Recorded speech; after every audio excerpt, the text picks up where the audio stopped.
Selamat pagi semua. Pagi. Apa kabar hari ini? Alhamdulillah. Syukur ya. Pagi ini kita dipertemukan dalam kondisi sehat walafiat. Ini adalah suatu keberkahan yang luar biasa. Pagi yang cerah, cenderung panas, tapi alhamdulillah di ruangan kita sejuk, dingin ya. Mudah-mudahan nanti proses pembelajaran kita akan berjalan lancar, tertib, dan diberkahi. Nah, sebagaimana adanya proses interaksi dosen dan mahasiswa ketika akan dimulai, maka alangkah baiknya kita sama-sama menundukkan kepala, berdoa kepada Sang Maha Pencipta, yang mana kita harapkan nanti proses perkuliahan ini bisa berjalan secara maksimal. Nah, untuk doanya silahkan sesuai dengan agama dan kepercayaan masing-masing. Berdoa bisa dimulai.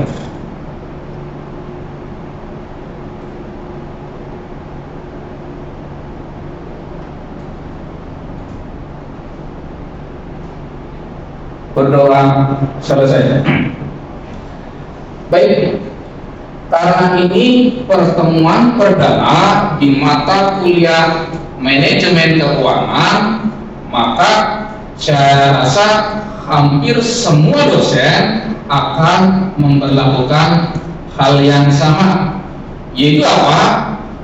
Kontrak perkuliahan, kemudian penjelasan terkait RPS dan SAP mata kuliah manajemen keuangan. Pak, apa sih esensi dari kontrak kuliah? Ya, saya mengambil analogi paling sederhana. Kontrak dibuat karena ada dua entitas berbeda melakukan suatu kegiatan, entah itu kerjasama, interaksi dengan tujuan yang sudah ditentukan. Ya, dari situlah diperlukan namanya kontrak. Contoh yang mudah kita pahami begini.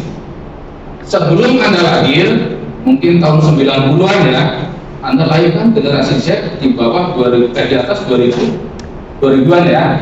Nah, di era 90-an ketika Bapak dan Ibu Anda statusnya masih single sendiri, kemudian dipertemukan dalam situasi dan kondisi tertentu, ya silakan langsung ambil posisi kursi ya. Kita lanjut.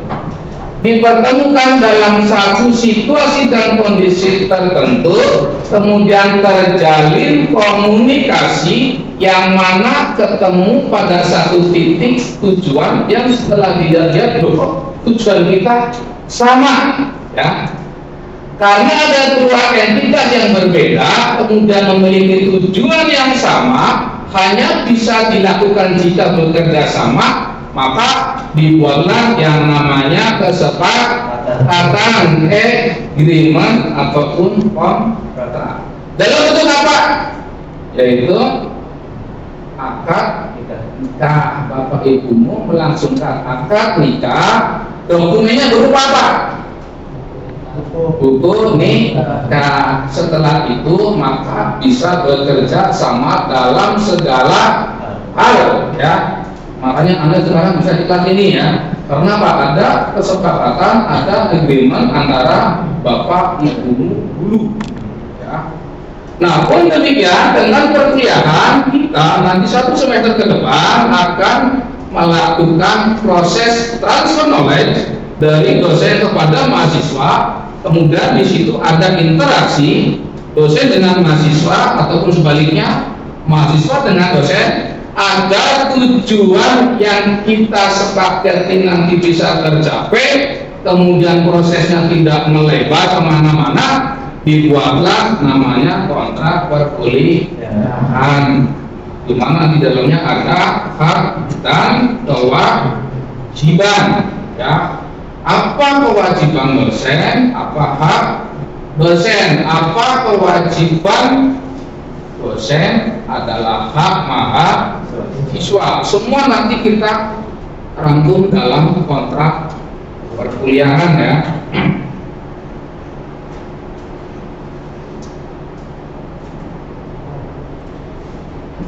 Nah,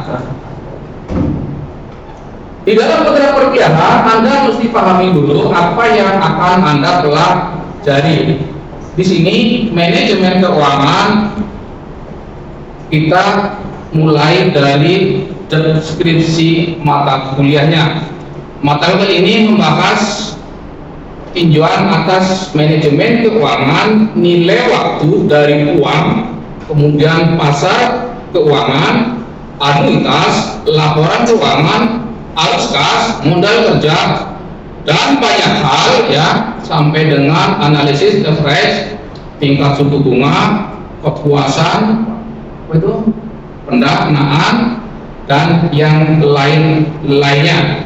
Ini cakupan secara umum terkait manajemen keuangan. Nah, dari deskripsi ini maka kita akan merujuk pada capaian pembelajaran. Ya, setelah Anda tahu bahwa manajemen keuangan mencakup ini, itu, dan hal-hal yang terkait dengan keuangan, lalu capaiannya apa? Ya. Capaian mata kuliah ini membahas apa? Bisa kelihatan saya? Terbaca? Apa itu? Tentang struktur modal dan kebijakan dividen, perencanaan keuangan, dan manajemen modal kerja, serta membahas tentang topik-topik khusus dalam manajemen keuangan. Sedikit saya kupas.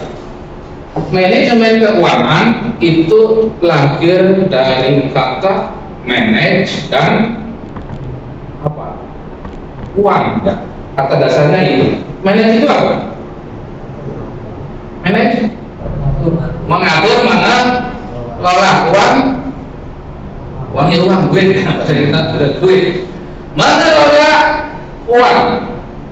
Kenapa uang harus dikelola? Kan pertanyaannya itu ya. Pertanyaan, kenapa uang harus dikelola? Nah, inilah yang nanti akan kita bahas.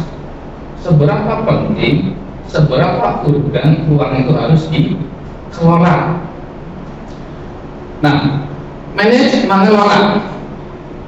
Saya ambil analogi yang paling sederhana dari tingkat pelosok sampai dengan kota. Di rumah Anda ada keran air? Ada ya. Fungsi keran air itu apa? Mengeluarkan air. Apakah sebatas itu? Dan mematikan air. Apakah sebatas itu? Ya, hanya mengeluarkan dan mematikan air itu. Ya. Oke, saya kasih gambaran.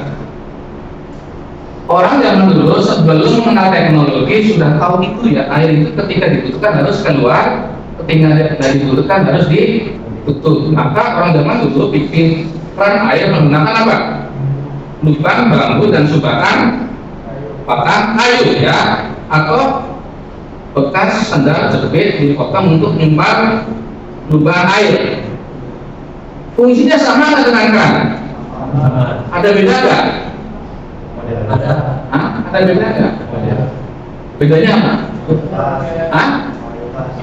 Kualitas ya, apa lagi? Selain kualitas, keran dibuat untuk memanage keluarnya air. Kalau sekedar menutup dan membuka, nggak usah pakai keran, pakai sendal jepit, potong, sumpal, berhenti kan? Berhenti. Ketika dibuka, keluar. Tetapi pertanyaannya adalah, apakah potongan sendal jepit bisa memanage air? Susah. Kalau kan bisa nggak? Bisa. Kenapa? Bisa dikecilkan, bisa disedangkan, bisa dan dibesarkan. Fungsinya manajemen itu ya, mengelola sumber daya, apapun sumber daya yang dikelola. Nah, keuangan pun demikian, ada uang masuk, ada uang keluar, sama dengan air. Yang jadi pertanyaan, ketika uang tidak dikelola, yang terjadi apa? Apa? Bangkrut. Apalagi? Inflasi. Apalagi? Kemiskinan. Ya. Jadi pentingnya uang, kenapa di manajemen, kenapa dikelola? Kalau tidak di manajemen, tidak dikelola, maka yang terjadi adalah tadi ya, uangnya banyak, cuman utangnya jauh lebih banyak. Nah, kan ketika manajemen.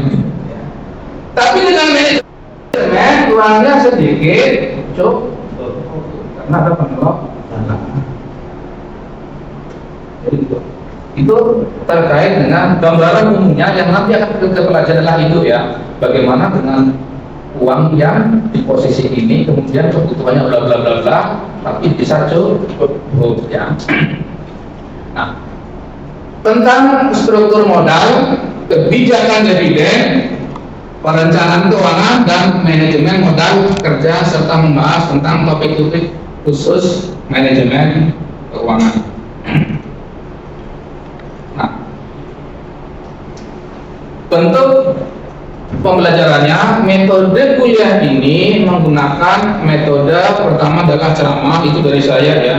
Saya menyampaikan berdasarkan apa yang pernah saya pelajari, apa yang pernah saya lihat, apa yang pernah saya lakukan ya. Dari situlah kemudian saya berbagi kepada Anda, bukan perkara saya lebih pintar kan ya. Banyak juga mahasiswa jauh lebih pintar dari dosennya ya. Tetapi satu hal yang pasti bahwa dosen pernah mengalami seperti Anda. Jadi di sini ada yang kita juga adalah value pengalaman. Saya pernah mengalami hal seperti Anda ya. Maka dari situlah saya berbagi. Kemudian diskusi, tanya jawab, praktikum. Metode lain juga digunakan seperti diskusi ya. Nanti ada satu sesi atau satu momen tertentu kita diskusi, ada latihan tugas, ada pokok bahasan atau sub pokok bahasan tertentu. Nah, ini nanti kita akan lakukan di pertemuan berikutnya ya. Nah, yang lebih penting di sini adalah kriteria penilaian. Ini kita sepakati ya. Fungsinya kontrak menyepakati sesuatu yang akan nanti diterapkan, apa yang akan nanti saya lakukan, dan apa yang nanti akan Anda peroleh ya. Nilai saya rasa hampir semua kampus, semua dosen akan memperlakukan hal yang sama ya. Nilai kuliah itu ada 5 jenis, A, B, C, D, dan E. Poin saya rasa semua kampus di Indonesia punya poin yang sama. Nah, yang membedakan adalah rank untuk menentukan apakah nilai yang Anda peroleh masuk ke golongan A, B, C, D, ataupun E ya. Untuk nilai A itu range nilai 85 sampai dengan 100, nilai B 75 sampai dengan 84, C di bawahnya 65, 74, D 55 sampai dengan 64, yang E 0 ya. Jadi kalau nilainya di bawah 5,5 maka otomatis nilai Anda adalah E ya.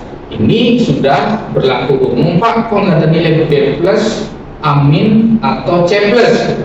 Di kampus kita pakai angka itu ya. Kita hanya pakai angka bulat A, B, C, D, dan E ya. Ini untuk nilai dan bobot poin. Saya lihat masih terkait kriteria penilaian. Nah, inilah yang akan kita sepakati ya. Dalam menentukan nilai akhir akan digunakan pembobotan sebagai berikut 4 komponen yang harus saya pertanggungjawabkan kepada akademik.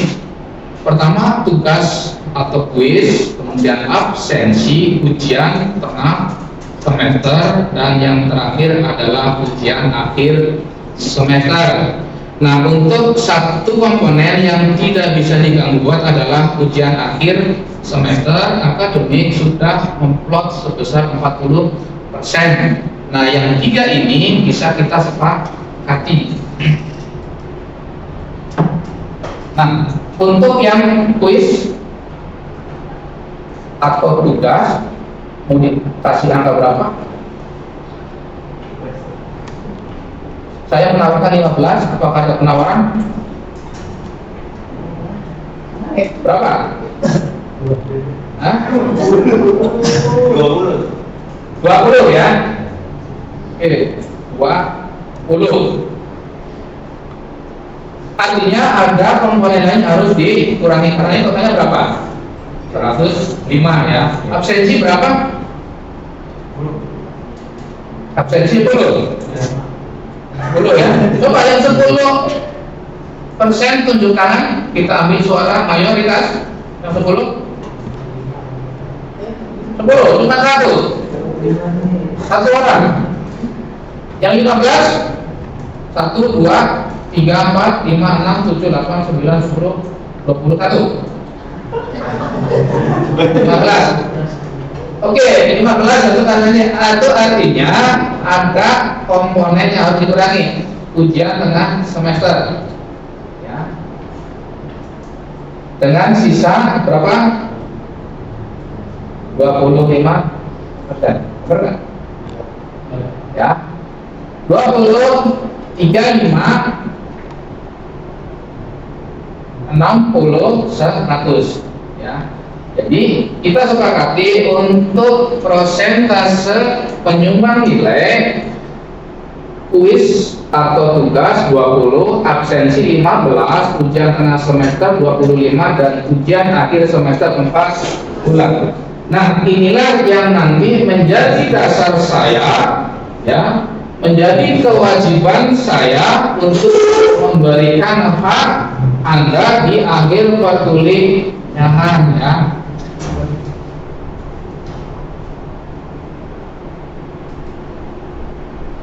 Nah Pak, nanti kalau akhir perkuliahan ternyata nilai saya nggak sesuai dengan yang saya harapkan, apakah saya boleh komplain? Silakan ya, dengan catatan bahwa Anda harus bisa membuktikan terhadap 4 komponen ini. Apakah tugas Anda buat, apakah kuis Anda ikut, absensi Anda terpenuhi atau tidak, UTS-nya Anda ikut atau tidak, UAS-nya ikut atau tidak ya. Karena bisa saja ada yang terselip ya. Contoh tugas terselip, Anda merasa mengumpulkan, nanti ketua kelas akan melis siapa-siapa yang sudah mengumpulkan. Dari situlah saya akan melakukan review terhadap nilai yang sudah dirilis ya.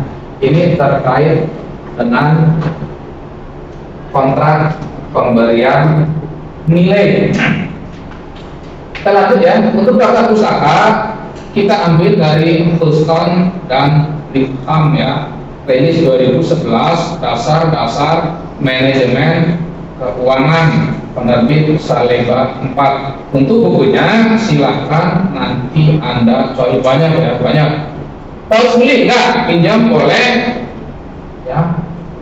Kemudian buku bekas boleh Pak? Boleh ya. Silakan. Buku elektronik boleh Pak? Boleh ya. Kampus memberikan kebebasan kepada Anda untuk referensi ya, boleh dalam bentuk e-book ataupun dalam bentuk hard buku ya. Nah, kita bahas ke RPS ya, rencana pembelajaran semester. Ada 14 pertemuan tatap muka yang nantinya 14 ini akan kombinasi teori dan praktek ya. Oh bukan 16, bukan 16 itu pertemuan tatap muka ditambah 1 kali UTS dan 1 kali UAS Ya, jadi kita tatap muka perkuliahan sebanyak 14 kali.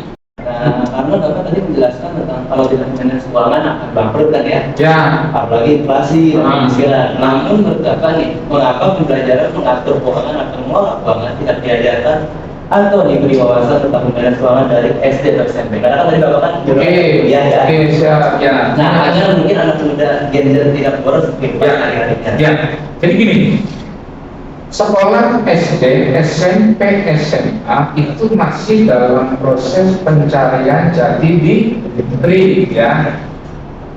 Oleh karenanya, Dignas memberikan kebijakan bahwa SD, SMP, SMA atau sederajat cukup diberikan pemahaman secara garis besarnya saja, ya. SMA yang jurusan sosial, Anda akan ketemu mata pelajaran ekonomi, ya. Kemudian mata pelajaran apa lagi? Kalau SMK ada akuntansi dasar, ya. Tapi tidak membahas manajemen keuangan secara spesifik karena ini akan menjadi makanan Anda masuk di bangku perkuliahan, ya.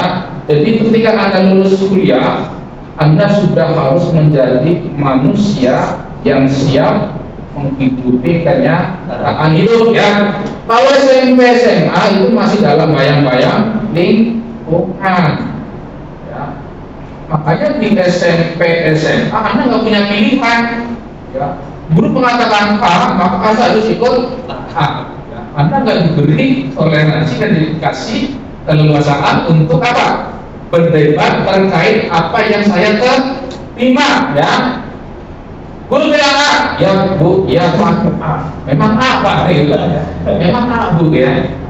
Tapi di kuliah, silakan Anda berdebat, silakan kita diskusi, kita temukan satu pandangan, satu persepsi yang memang itu cocok untuk saya, minimal saya dulu kan, minimal cocok untuk saya dulu, ya. Ketika saya cocok, kemudian saya nyaman, saya bisa merasakan, maka itulah yang tepat untuk diri Anda, ya. Loh, ya. Kenapa? Saya punya tujuan, ya. Setelah lulus nanti bla bla bla bla bla, ya. Meskipun nanti kita nggak tahu cerita seperti apa, ya. Atau cerita seperti apa, nggak tahu, ya. Nggak tahu, tapi minimal Anda sudah punya tujuan, ya. Dengan 3 itu, maka insya Allah apa yang Anda lakukan dari Anda masuk sampai dengan selesai tidak akan jauh dari apa yang sudah Anda canangkan, ya.